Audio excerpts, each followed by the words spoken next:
On January 15, 1919, a 50-foot steel tank in Boston's North End groaned, cracked, and then exploded outward with a sound witnesses described as a cannon shot mixed with a freight train derailment.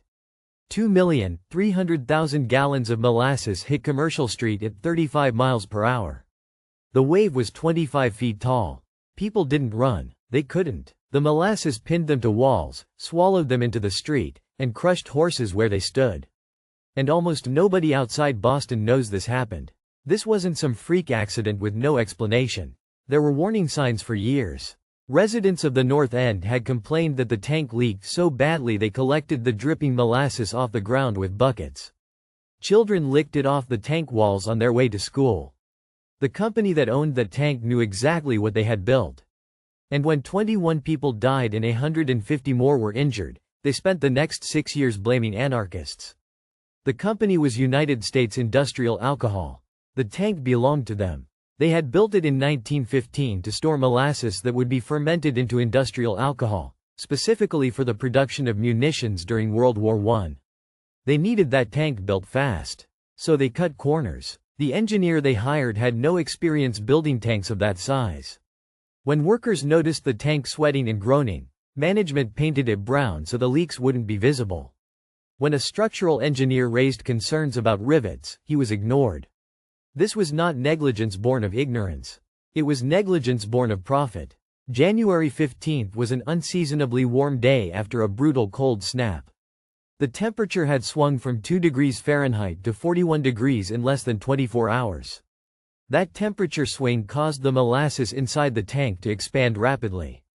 The tank, already stressed beyond its design limits, gave way.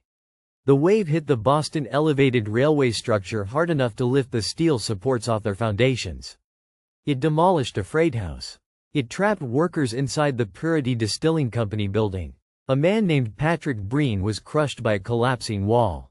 A firefighter named George Leahy was swept into the harbor. Rescue workers had to wade through waist-deep syrup to reach survivors. Horses had to be shot on the spot because there was no way to free them. The cleanup took weeks. Historians say the harbor ran brown until summer.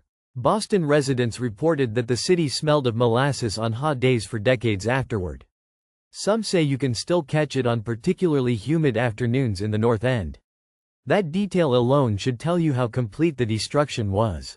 If this story surprised you, subscribe right now. We cover the history they buried under the version you were taught in school. Every week we find the moments that changed everything, and we tell you what actually happened. Now here is the part most people never hear. United States Industrial Alcohol did not accept responsibility. They filed legal papers claiming the explosion was caused by anarchist sabotage. This was 1919. The Red Scare was beginning. Immigration panic was everywhere. Blaming anarchists, particularly Italian anarchists in the predominantly Italian North End neighborhood, was not just a legal strategy. It was a calculated move designed to exploit the political atmosphere of the moment. The families of the dead and the injured sued. The case took 6 years. More than 3,000 witnesses testified. A court-appointed auditor named Hugh Ogden reviewed the evidence for years and ultimately ruled against the company entirely. He found the tank was structurally deficient from the moment it was built. The company had never tested it with water before filling it with molasses. The walls were half the thickness they should have been. United States Industrial Alcohol paid out nearly $1 million in settlements. That was an enormous sum in the 1920s. But no individual was ever criminally charged. Not the engineer. Not the company's president. Not a single executive. What this disaster actually triggered is something historians of labor and engineering rarely connect to that cold tank in Boston. The Great Molasses Flood became one of the earliest major legal cases in American history to establish that a corporation could be held liable for structural negligence at scale.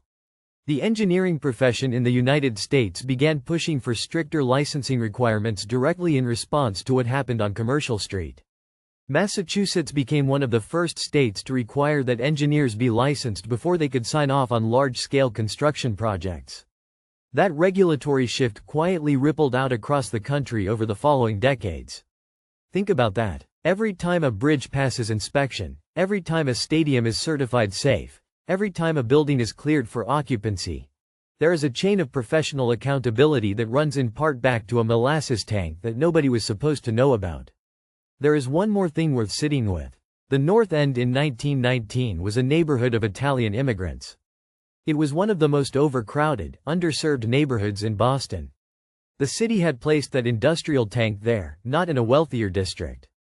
The victims who died were laborers, cart drivers, and workers at a nearby firehouse. The company's instinct, when the tank failed, was to blame the people who lived in the shadow of it. That pattern, industrial hazard placed in poor communities, blame redirected when disaster strikes, is not a relic of 1919. It is a story still being written. 21 people died in less than 2 minutes on a warm January afternoon because a company built a tank they knew was dangerous and then blamed immigrants when it killed their neighbors. That is the history they did not put in your textbook. If you want more history like this, the kind with real names, real consequences, and the story behind the official story, subscribe and hit the bell. We are just getting started.